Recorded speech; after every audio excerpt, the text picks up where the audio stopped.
Good morning, good afternoon, good evening, or good night, everybody.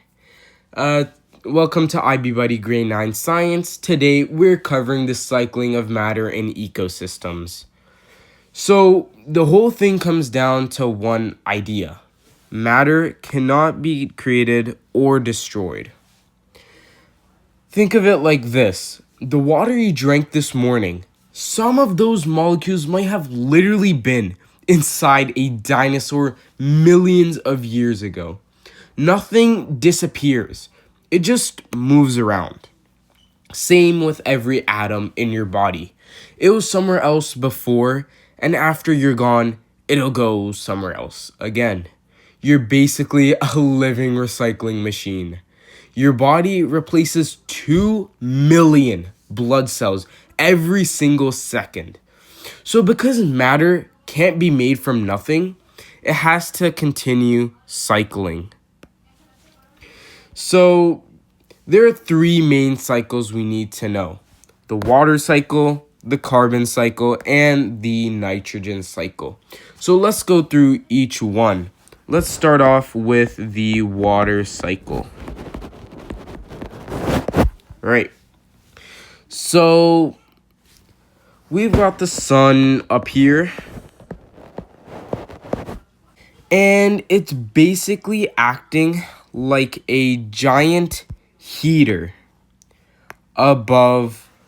sitting above all of Earth's oceans and lakes.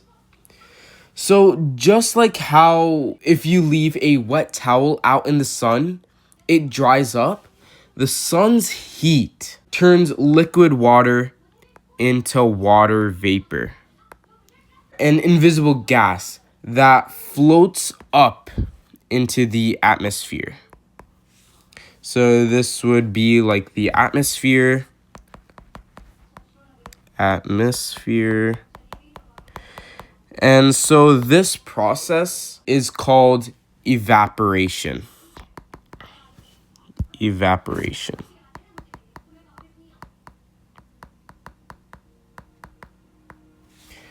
Now, plants do something quite similar. Let's draw like a tree. Beautiful tree. Okay, now plants do something really similar. So think about how you drink water to stay hydrated. Plants do the exact same thing. So let's just say this is soil, right? This is all soil. So they suck up water from the soil and into their roots. So like their roots would be like something like this, like boom, this is their roots, right? So essentially they suck up water from the soil through their roots.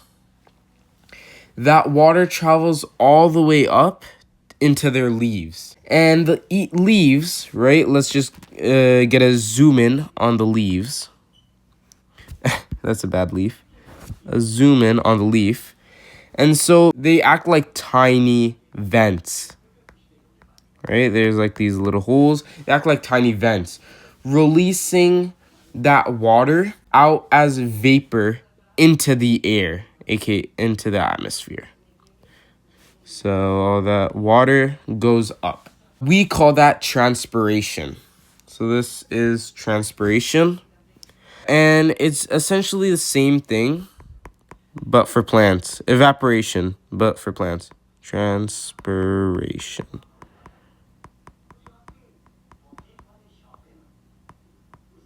All right. Now, all that water vapor is floating up higher and higher. And as it rises, right, it gets colder. Think about how your breath fogs up on a cold day. That's basically condensation happening. The water vapor cools down and turns back into tiny liquid droplets that cluster together and form clouds. Right? So all this, they cluster together and form clouds. This is called condensation. Condensation. Now let's draw some clouds over here. So this is all from condensation and the water droplets clustering. Let's just fill that in.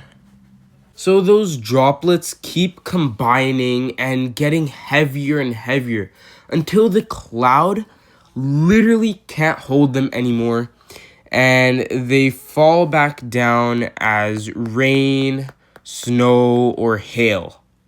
So this is called precipitation. Precipitation. That's precipitation. So that water lands on the ground. So let's just draw this water. That water lands on the ground and either runs across the surface and into rivers and lakes. That's runoff, right? So this, when water comes to the ground and runs across the surface and into lakes and rivers, that is called runoff. So this is runoff. Runoff. Or let's just draw some clouds over here. Not the best, but you know, it works. So when the water falls as precipitation, as like rain, snow, or hail, either it collects and becomes runoff, or it soaks into the ground like water into a sponge, and that becomes groundwater. So it just goes in and just gets absorbed into the ground, and that becomes groundwater. So this would be groundwater. Groundwater.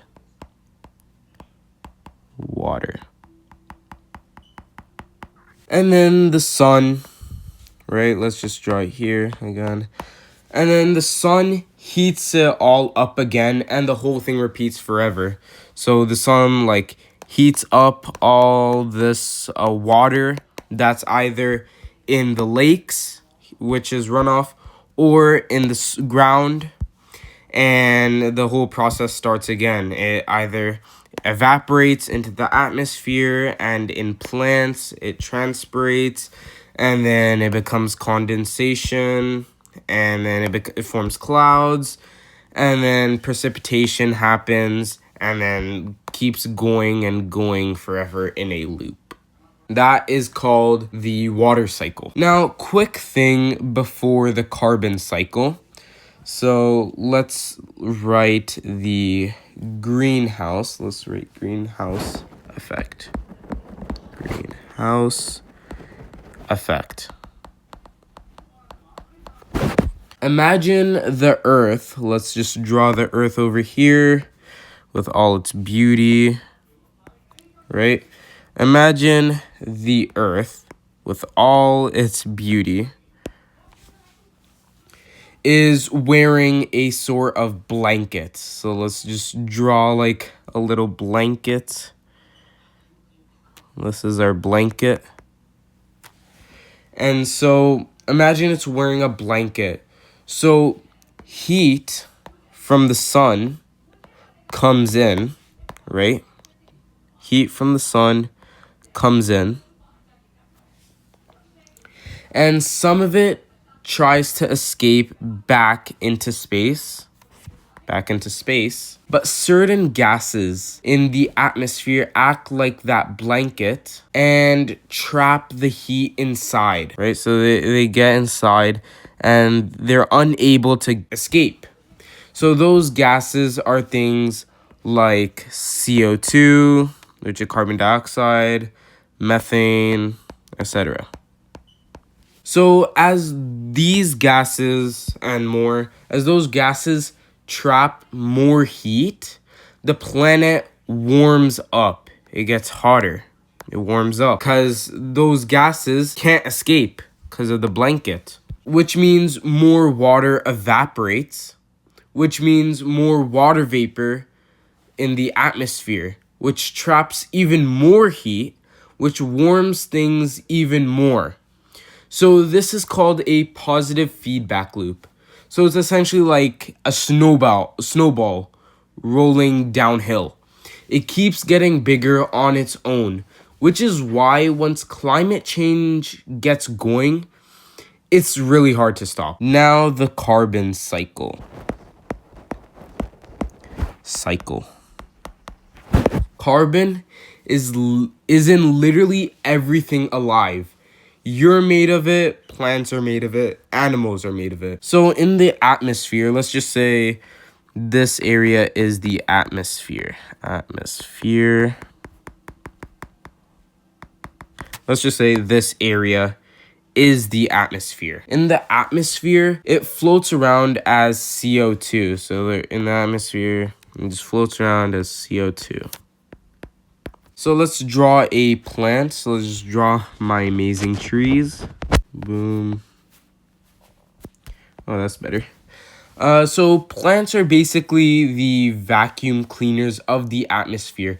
They suck up that CO2 and use sunlight. So let's just get some sun action, and uses sunlight to convert it into sugar and food for themselves. That process is called photosynthesis. So this all is called photosynthesis. So essentially, plants take CO2 from the atmosphere as well as sunlight from the sun and combine, mix, and use it to convert CO2 into sugar and food for themselves. So let's draw another small plant. So let's draw like right over here, we have like a small flower, let's say. We have a flower. And now we have an animal, let's say. Boom. An animal. Animal eat those plants and break down the carbon in these plants for energy. And the leftover CO2 gets breathed back out into the atmosphere. That's cellular respiration. So this whole thing, this where it gets breathed back into CO2 and everything, that is cellular respiration.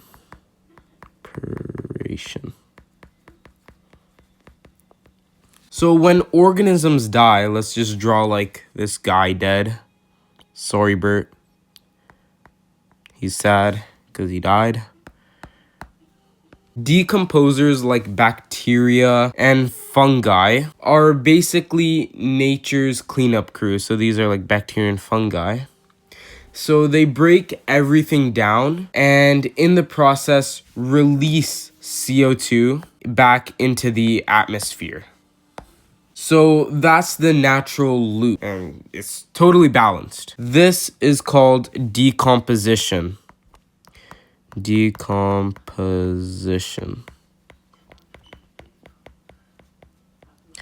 So that's when fungi and bacteria break down animals and dead organisms and essentially release carbon dioxide back into the atmosphere. But here is the issue. Most of Earth's carbon is actually buried underground in fossil fuels like coal. So let's just draw some coal, CO2's in coal. Coal, oil, limestone, stuff like that. Think of it like a savings account that took millions of years to fill up. When we burn fossil fuels, so we burn fossil fuels through like factories. So let's just have like a factory. Yeah, so when we burn fossil fuels, it's like we're emptying that savings account in a few hundred years, dumping millions of years worth of stored carbon into the atmosphere way faster than nature can deal with it. And deforestation, so let's just have like a tree.